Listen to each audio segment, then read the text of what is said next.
Great. Thank you so much, Jill. I'm actually going to just say a few words about peer first and then Sure hand thing. off to Erin. So good evening, everyone. My name is Maureen McDonald. I'm the Executive Director at Peer Services. We are your community substance use treatment prevention agency, serving Evanston for the last 45 years. And it really is our privilege to work really closely with the community. Just wanted to say that we're happy that everyone's here. We thought that the topic of how to think about navigating the summer with teens and young adults was part of trying to prevent problems, which is one of our main goals. And wanted to really raise this topic because, since everyone has been so constrained for the last year and plus months, we know that summer is going to be a time when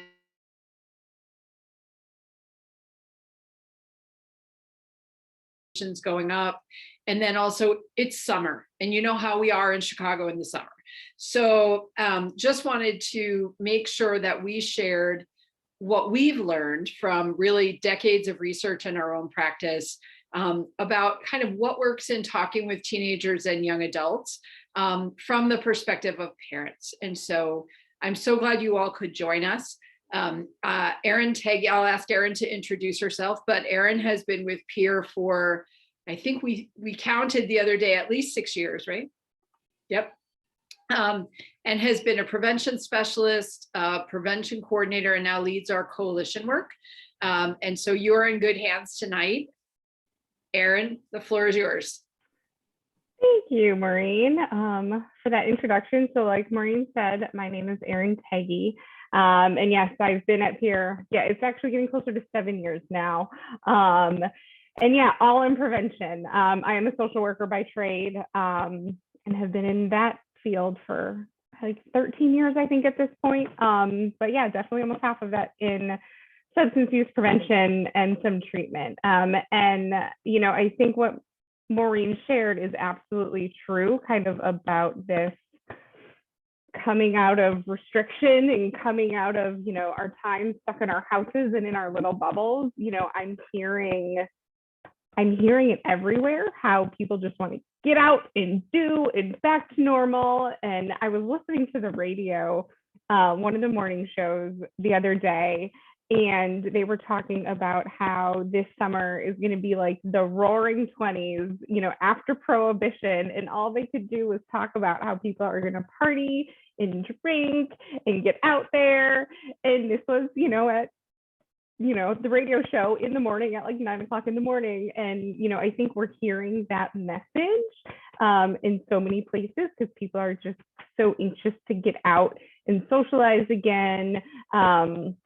And so I do think, especially now, and yes, like Maureen said, substance use does definitely increase over the summer.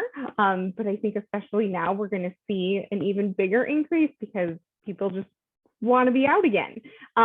So this is such a timely topic, and I'm so excited to share and talk with you guys.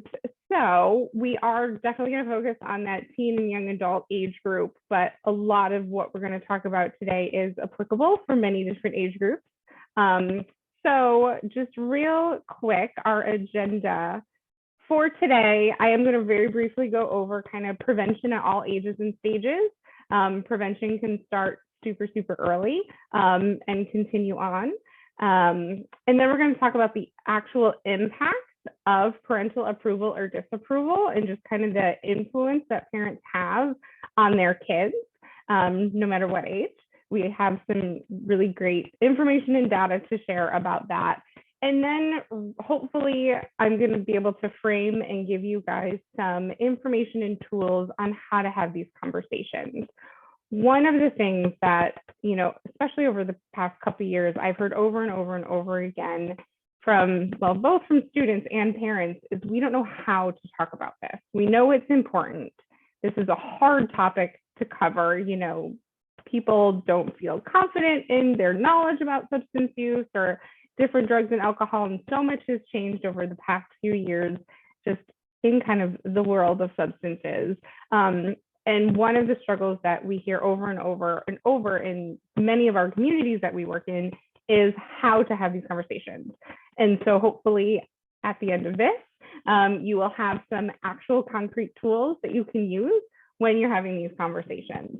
And I think part of some of the challenge of having these conversations, or some of the intimidation of these conversations, is, well, what if, my child asks me a really hard question that I don't know the answer to? So I have some of those to go over. So hopefully I can, ease some of that anxiety. And then just kind of overall through this whole presentation, really how we're supporting the decision making of our kids. I am a parent myself. My kids are, little. I have a 11-month-old up to a 7-year-old. So I'm in, definitely a different stage, but, we want our kids to make healthy choices. And hopefully throughout all of this, from this presentation, you kind of figure out some other tools and tips on how to help them in their decision-making process. So this is, you will see the slide again, kind of my goal and the big takeaway for this, and this specifically with this topic, is I want you guys, as parents, as caregivers, maybe you're a grandparent or an aunt or an uncle, whatever your role is with the kids in your life, how to be engaged. Start talking about this now. And really the goal of these conversations is to create this environment of honesty and respect so that your kids will come to you in any situation, whether it's about drugs and alcohol, or, a fight with their friend, or bullying, or mental health, whatever the case may be. My kids, like I said, they're little, and it's the mommy, mommy, mommy, mommy, mommy. And while that could, make me go crazy at times, I want them, when they need something, when they're older, to continue having that. And I'm hoping I'm creating that environment for them so they can come to me when different situations arise. And then part of it too is knowing, maybe you are not the person that can help them, but kind of knowing where they can go for help and the resources available to them, that, yeah, you hope they never have to use, but also by you having these conversations, they can then potentially help a friend if that friend is in need. So when we're talking about prevention, it definitely looks different at all ages. And really, I pulled this, straight from the dictionary. It's the action of stopping something from happening or arising.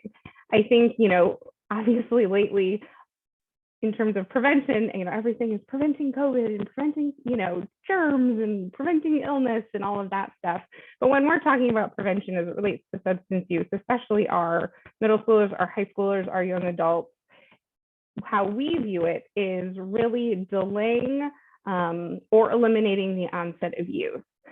So with all that we know with brain science, we want to really delay our kids engaging in use to really help their brains continue to develop to their fullest, so that they can then be successful. So, we're not saying it's never going to happen, because possibly once they're over 21 or of another age, they may engage in some use. But what we're trying to, in our work with our high schoolers and our young adults, is really kind of delaying that use to really give them the best chance to make those healthy decisions and to really help them be successful. So kind of going back to the beginning, when we're looking at prevention at kind of all those ages and stages, it really can start as early as preschool, if not earlier. Obviously, your conversation is going to look very different with a preschooler than it does with, a 20-year-old. Real quick story. I like stories, so hopefully I won't take too much time. When my oldest was in preschool, so she was probably about 4 at the time, I had a glass of wine that she saw me drinking. She's like, "Oh, mommy, what is that?" So I said, "Oh, this is wine. This is something that only adults can drink. It's not healthy for you. It's unsafe." And she, just kind of looked at me like, "Okay, like I'm not sure totally what that means." Luckily for me, she had just been learning about kind of the body and the brain at school, and so I knew she had certain words and certain language surrounding the brain and the body. And one of the things that she had learned in preschool, thank goodness for that preschool teacher, is that the brain is the boss of the body.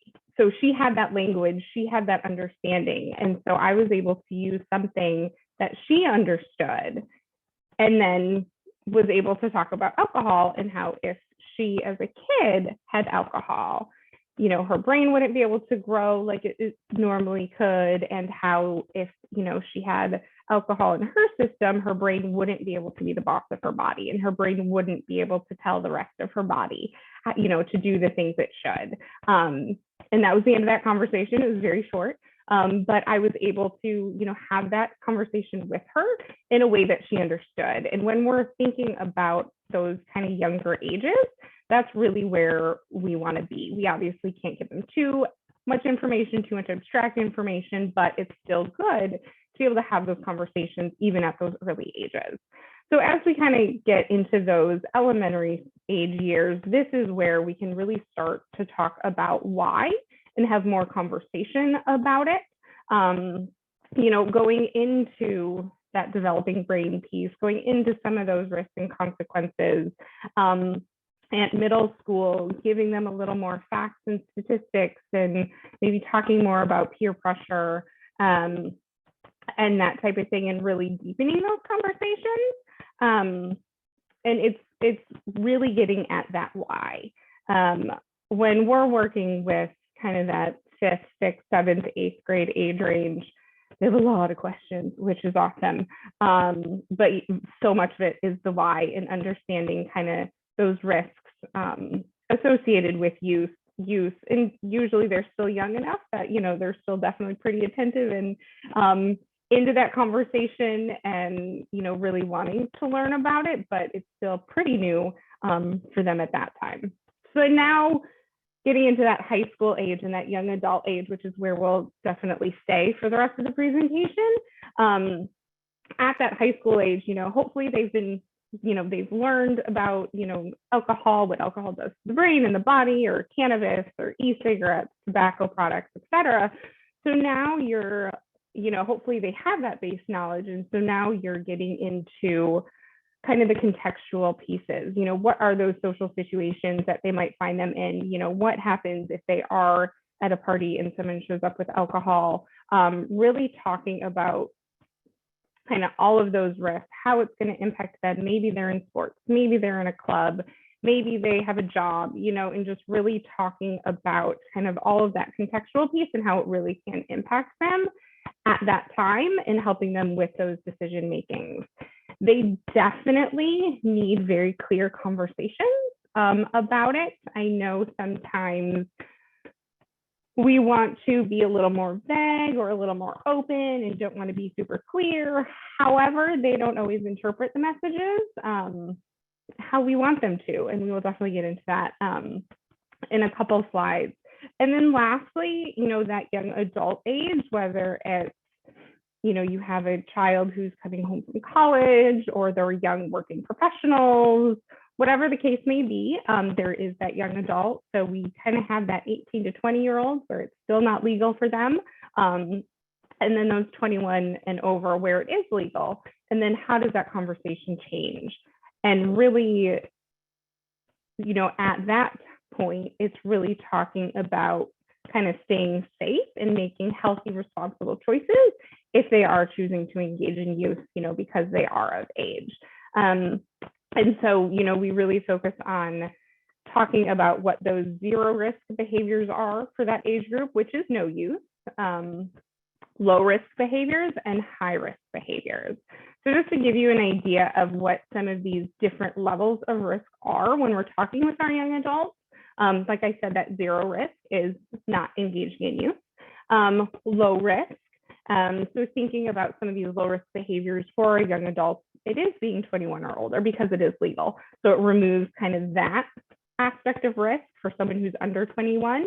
And just as a good refresher, in Illinois, you have to be 21 to purchase or consume alcohol, you have to be 21 to purchase or consume cannabis, and you have to be 21 to purchase or consume tobacco products, including e-cigarettes. So in Illinois, it's pretty clear as 21. Other states, some of those are at 18, so then things get a little weird, but in Illinois, everything is 21. So that's good. And when we're thinking about those low risk behaviors, it's, thinking about, okay, are you going to a party? Are you planning on drinking? Or are you not planning on drinking? Are you going to be eating? Will there be food there? Are you going to be drinking water in, also along with whatever beer or whatever you're drinking? Are you going to this social event with your friends? Have you and your friends talked about it? Are you supporting each other in making those healthy decisions?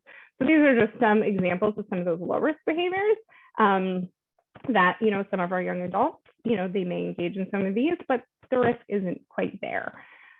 What we definitely are more concerned about are those high risk behaviors. And this is where talking about staying safe and some of those safety aspects are really important.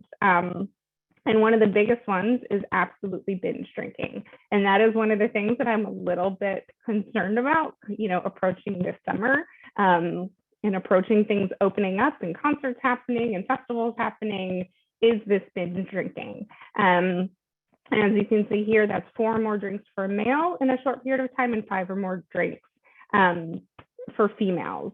And so basically it's drinking in such a way in which your blood alcohol level reaches that 0.08, which is the legal limit in Illinois, but it's, it's just drinking a lot in a short amount of time. And, you hear this with tailgating and college parties and that type of thing. It's this pre-gaming and drinking games. And yes, here it says anything out of a hose or a funnel or an unknown 5-gallon bucket. Those are definitely high risk behaviors. Some of the other high risk things too, as we think about, since cannabis is legal, is that THC level. There are, just like in alcohol, there's varying levels of alcohol content. For cannabis, there are varying levels of THC. And so, something that's 75% THC is going to come with a lot more risk than something that is, 8% THC. So it is definitely also should be part of the conversation with this. So these are just some examples as you're talking with your young adult about the things you should be talking to them about, questions to be asking, and kind of being able to differentiate, like, okay, it's legal, they're going to go out and socialize and be with their friends, but let's make sure that they're staying safe. So kind of thinking about like, okay, I'm their parent, I'm their grandparent, I'm their guardian, I'm their trusted adult, whatever your role is. Half the time, I tell them something and they don't listen to me. How do I know that, these conversations matter? So this, I promise you, is like the only data I will show you. Those of you who know me, I do love data, but this is the only graph that I do have for you. And it is absolutely my favorite. And I love sharing this with parents. So this particular graph is it's local high school data. It's from the Illinois Youth Survey, which is a statewide survey that is administered lots of different high schools throughout the state to high school students regarding substance use behaviors and attitudes. And so it asks, we get information about 30-day use rates. So if they have engaged in said substance use, alcohol use, cannabis use, et cetera, in the past 30 days, that's kind of our benchmark. But then it also asks lots of other questions. And one of the other questions that it asks is perceived parental approval. So the question asks them, do you think that your parents, approve or disapprove of your use? And so what we've done is we've looked at how those two aspects relate to one another to see, like, okay, does that parental approval or disapproval really impact the substance use of our kids? And like I said, this is high school students. And what we can see is, yes, absolutely it does. So this graph can be a little bit confusing at times, but we're going to look at alcohol, for example, just so I can use the numbers. So what this is showing, looking at that dark blue bar, that is the students who think that their parents strongly disapprove of them using alcohol. So of those students, only 22% of them used alcohol in the past 30 days. Compare that to students in the gray bar who think their parents approve of them using alcohol. 89% of them used alcohol in the past 30 days. So as a parent, I definitely take this as if I explain and share and set clear expectations that I disapprove of them using, their likelihood of actually using is significantly lower. We use this, we have this graph in a number of different communities with different groups of students, and they pretty much always all look the exact same.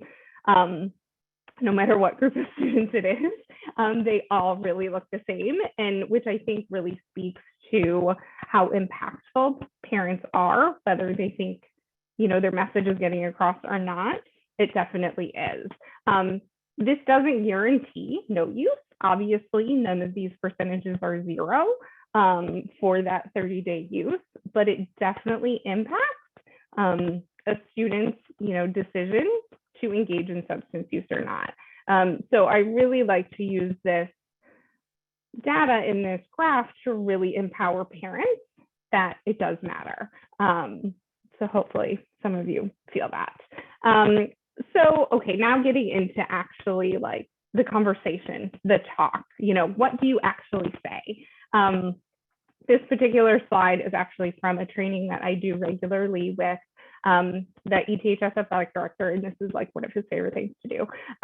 But one of the things, you know, we want to think about when we're talking about substances is how are teens interpreting the messages that we're sending? So I just told you that they're listening to you, and if they know that you disapprove, you know, they're significantly less likely to use.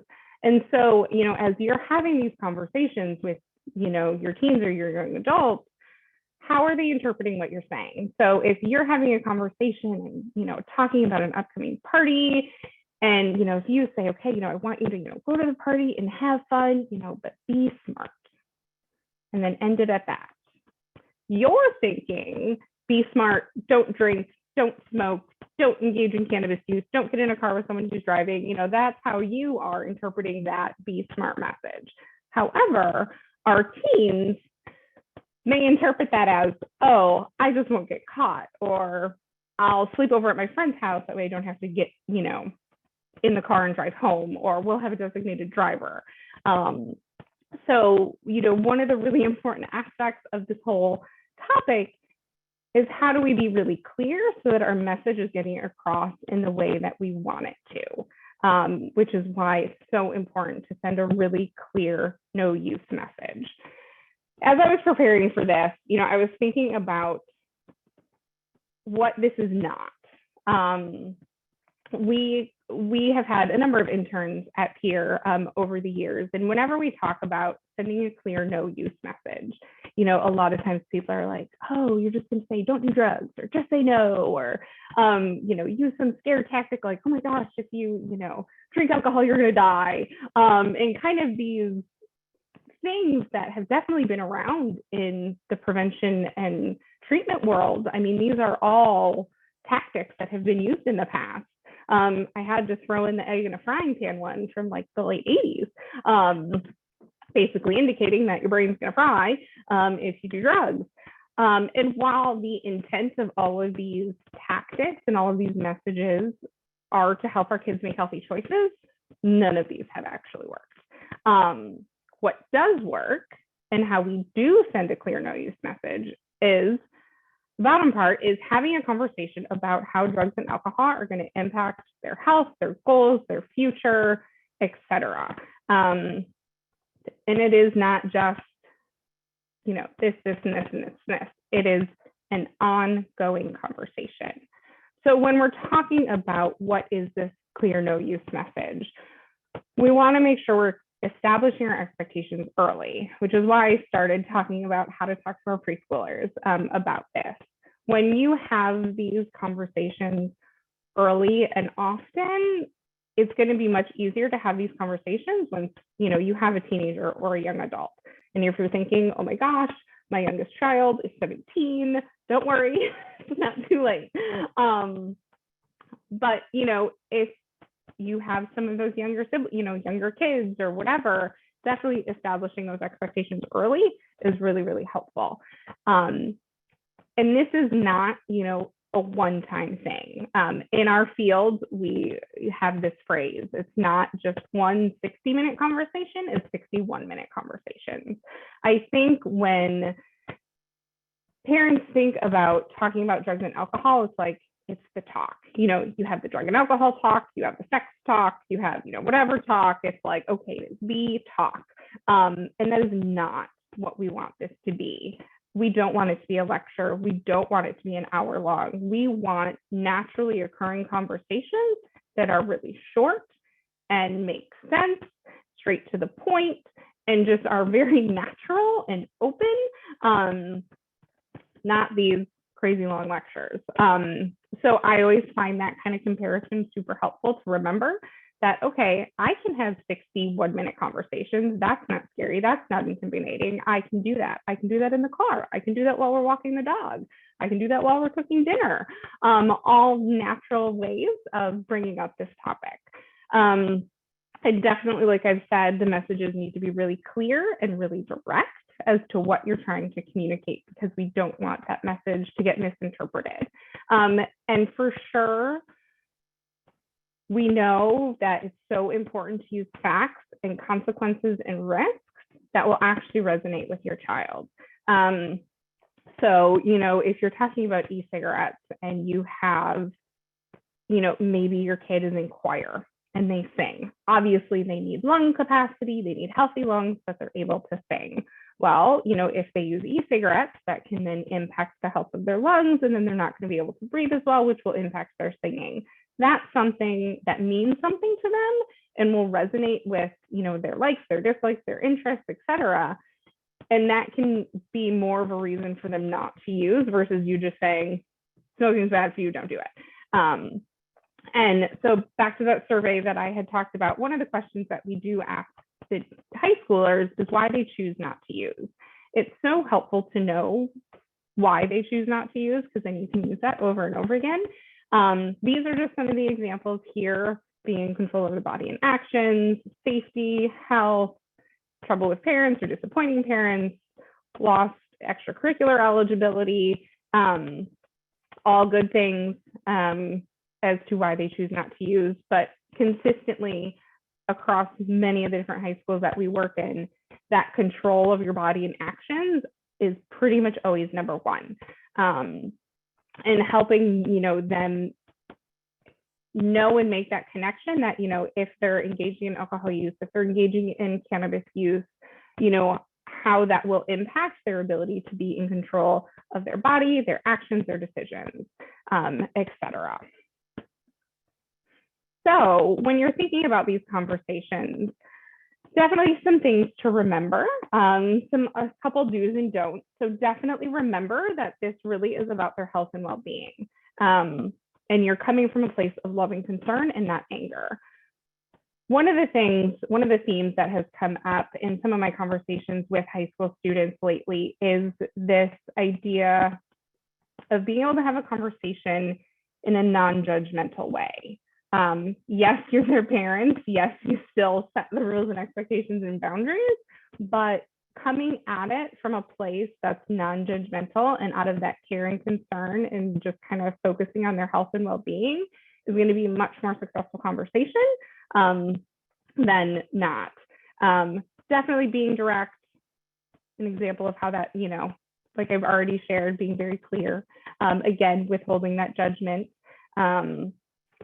The third one from the bottom, this talking about your own memories and mistakes. That one I do have to share with a caveat. That may or may not be an appropriate thing for you. That's really going to depend on your own experiences, your family, your relationship with your kid. So that one definitely is a judgment call on you on if you want to share your own experiences or not. So while it can be a very good thing, it also can sometimes backfire. That one can kind of go either way, and we will talk a little bit later about that. Definitely have a plan, you know, as you're talking about having these conversations, talking about these uncomfortable situations, make sure that, you know, maybe they went to a friend's house, they legitimately didn't know that there was going to be a party or that there was going to be alcohol, and now they find themselves in this really uncomfortable situation and they don't know what to do. So talk about that ahead of time so that they have a plan. There is a thing out there, it's called the X plan, that really addresses this piece exactly. It's basically a code word or something that you might text, basically for them to indicate that, hey, I need help, come get me, no questions asked. You know, if you have a dog, it could be them texting you like, hey, do you need me to walk the dog? Or, hey, I really want cupcakes, or, you know, whatever makes sense for you guys. That's realistic. Obviously, don't talk about walking a dog if you don't have a dog, you know, because we know kids look at each other's phones, and, you know, if someone's looking over their shoulder and they're texting something, you know, they want to be able to know that you have that message, and you know what they're trying to communicate to you, but it kind of still allows them to stay safe in that situation. But the important part about that whole X plan is that it's a no questions asked, no judgment, no questions. You come get them, you pick them up, bring them home, thank them for doing the right thing, and then maybe talk about it tomorrow. Like, they did the right thing, and that's awesome. And if there's anything to further discuss, that can be at another time, but no questions asked in that situation. That really helps build that trust. And then also talk through specific situations. You know, with our teens and our young adults still have underdeveloped brains, don't always make the right, you know, decision-making process. So talk about these different situations ahead of time, so that they can kind of already have a plan and idea of how they're going to respond, in whatever situation that might be. Don't, you know, get defensive. Don't feel like it's a personal attack. And I think some of the harder questions that we're going to talk about in a little bit will kind of address that. But definitely keep your cool. Don't get defensive. Don't get angry. Just use it to kind of continue to discuss. Definitely don't take what they say at face value. We know teens and young adults kind of know what we want to hear as parents, and so definitely use some of those other cues, you know, their tone of voice, their body language, etc., to really try and get at, you know, whatever's happening in that conversation. And then definitely don't be distracted, put that phone away, really be engaged in that conversation, even if it is only 1 or 2 minutes long. Make sure during that time they do have your undivided attention, so that they know that it's important and you're focused. So how do these conversations happen? How do they start? How do I bring this up while walking the dog? Always use naturally occurring situations to do this. Yes, I think, like we've already talked about, kind of coming up to summer and graduation and whatever's happening with prom, and, you know, maybe they're going off to college or who knows what. Lots of local events that will allow us to talk about this. If Lollapalooza is happening this summer, that's a great example of a naturally occurring situation in Chicago to kind of bring this topic up. Use tonight as a way of bringing this up. Say, hey, I was on this webinar, and here's what I learned. Movies, TV shows, music, news, current events. I just pulled a couple pieces of information in music, in TV shows, and movies. Drugs and alcohol are unfortunately very common. The little circle graph on the right, this was a study done at Northwestern.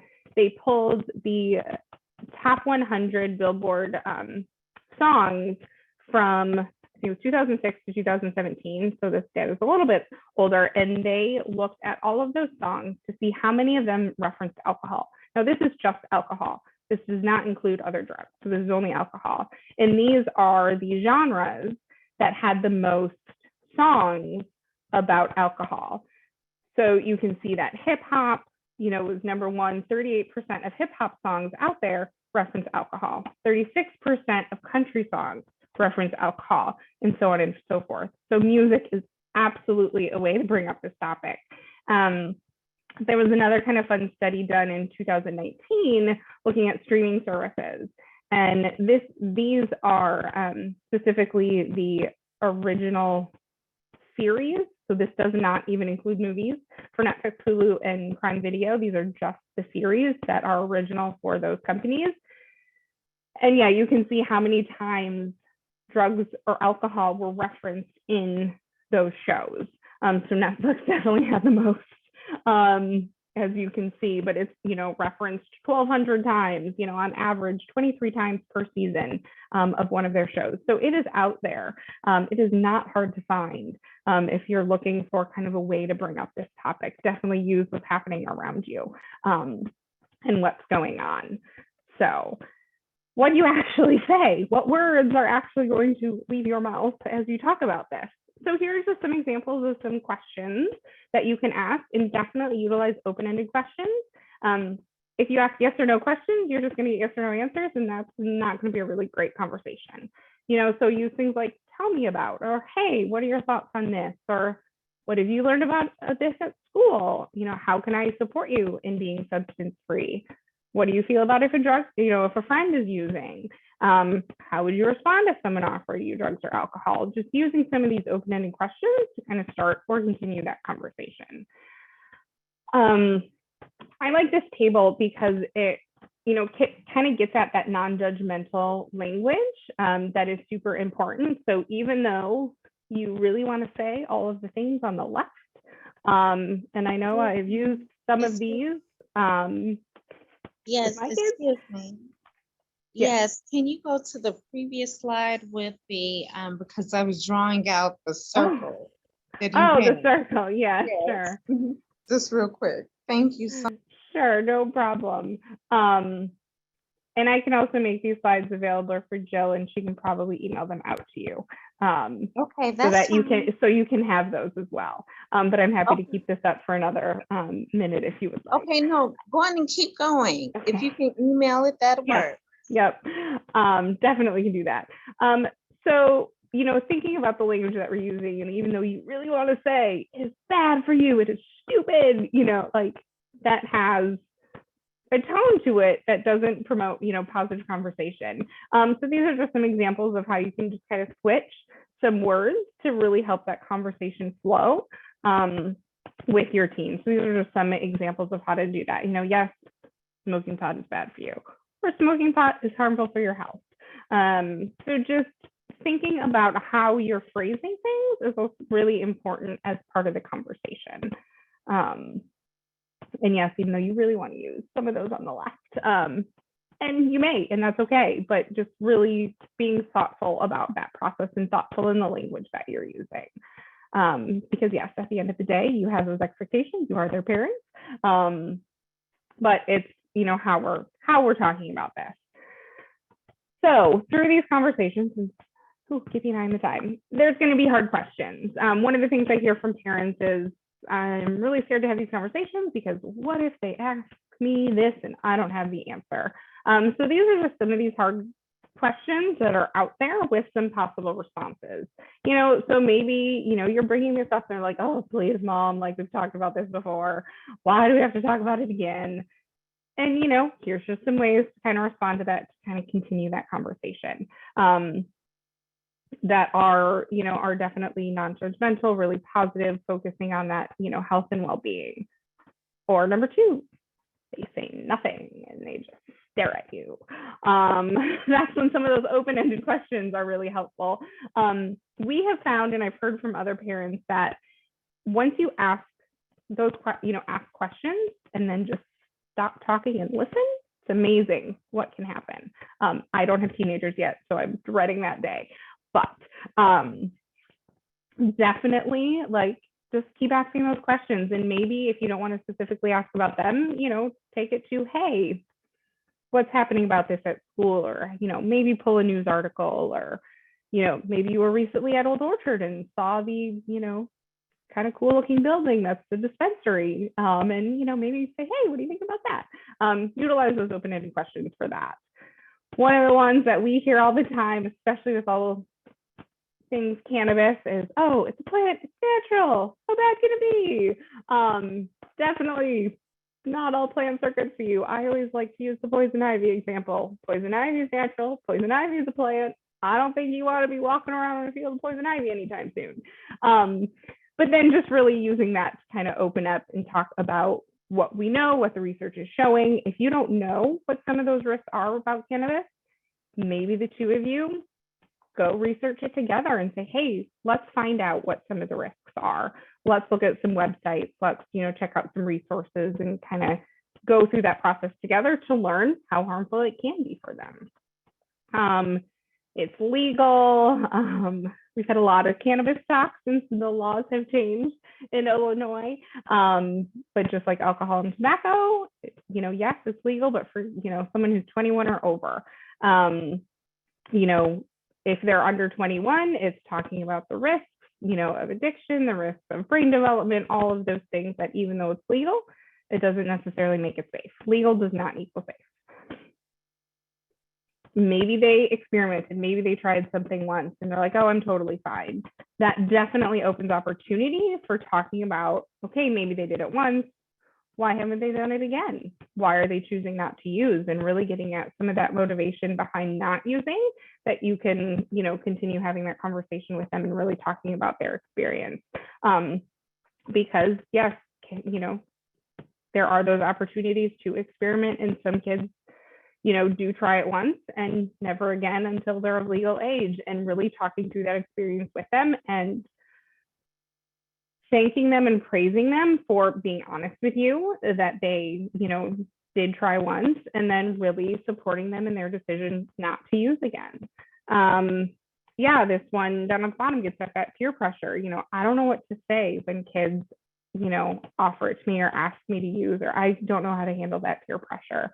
This is when you can go through some of those different scenarios, talk about different ways to refuse peer pressure. Maybe it is using that X plan or that code word with you. Maybe it's, talking about it with their friends so that, them and their friends can kind of be all on the same page together and support each other and not using.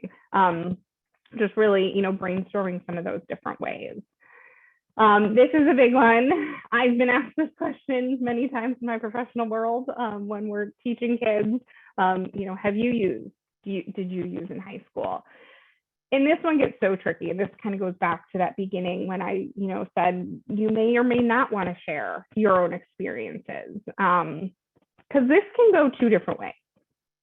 It can go more than two different ways. But let's say you did use when you were in high school, or before it was legal, and you want to tell them that, then they can interpret that as, well, you did it and you turned out fine. So if I did it, I'll turn out fine.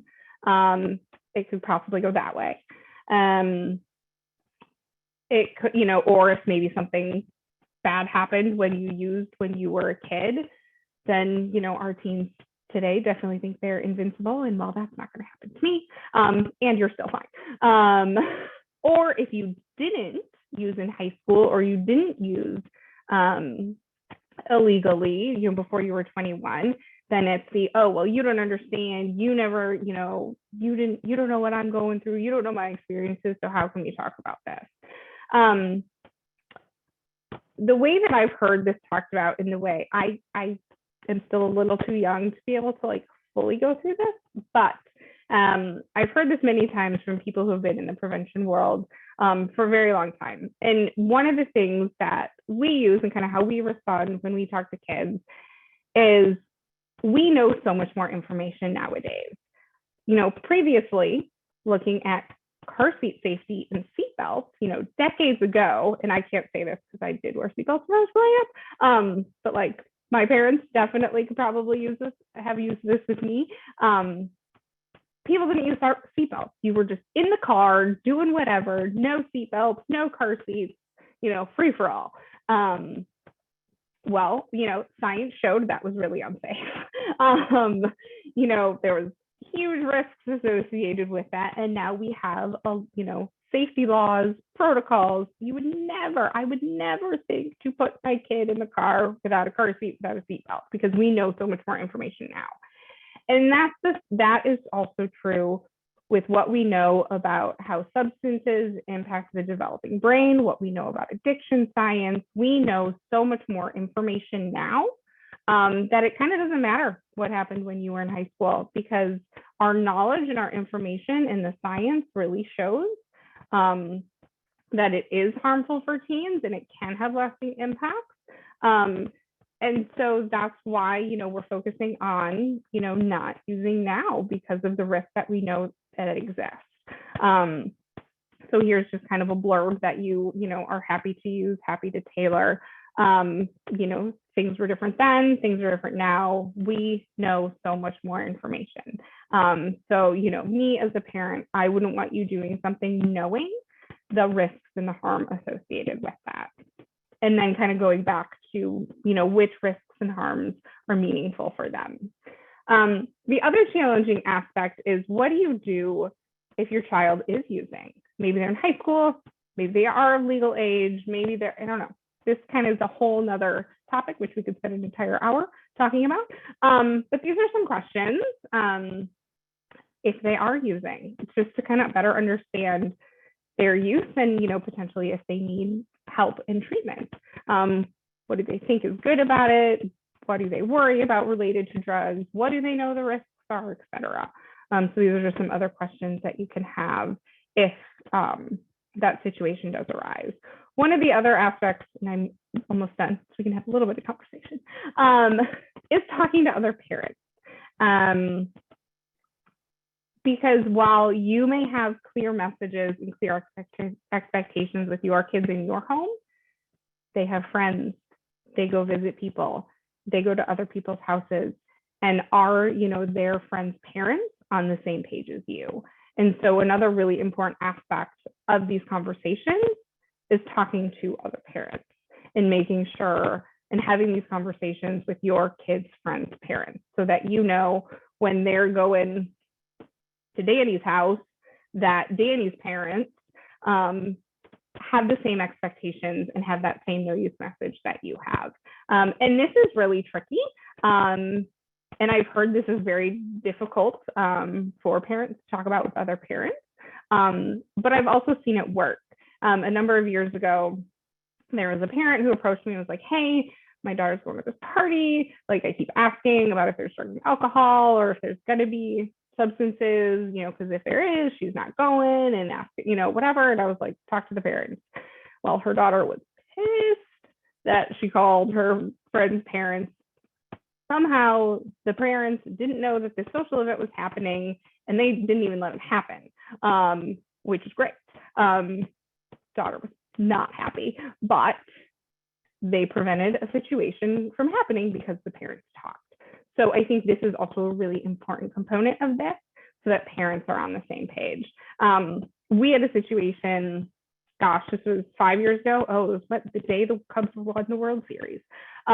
We actually were invited, myself and another person in the prevention team at the time, were invited into someone's home to do a presentation for a group of eighth graders and their parents.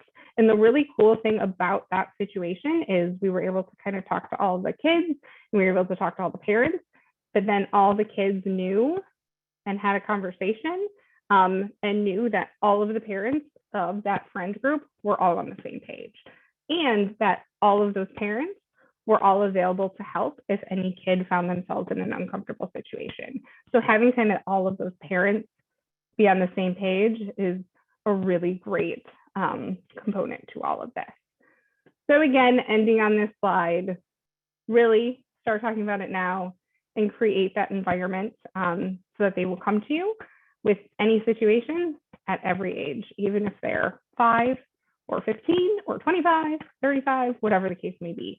And just really have these conversations. They don't have to be long. They just need to be happening. So that is the end of the presentation portion. Okay, thank you so much, Erin. I'm going to go ahead and turn the recording off now. If you have questions, you're welcome to either use the chat or raise your hand, and we have some time for Q&A.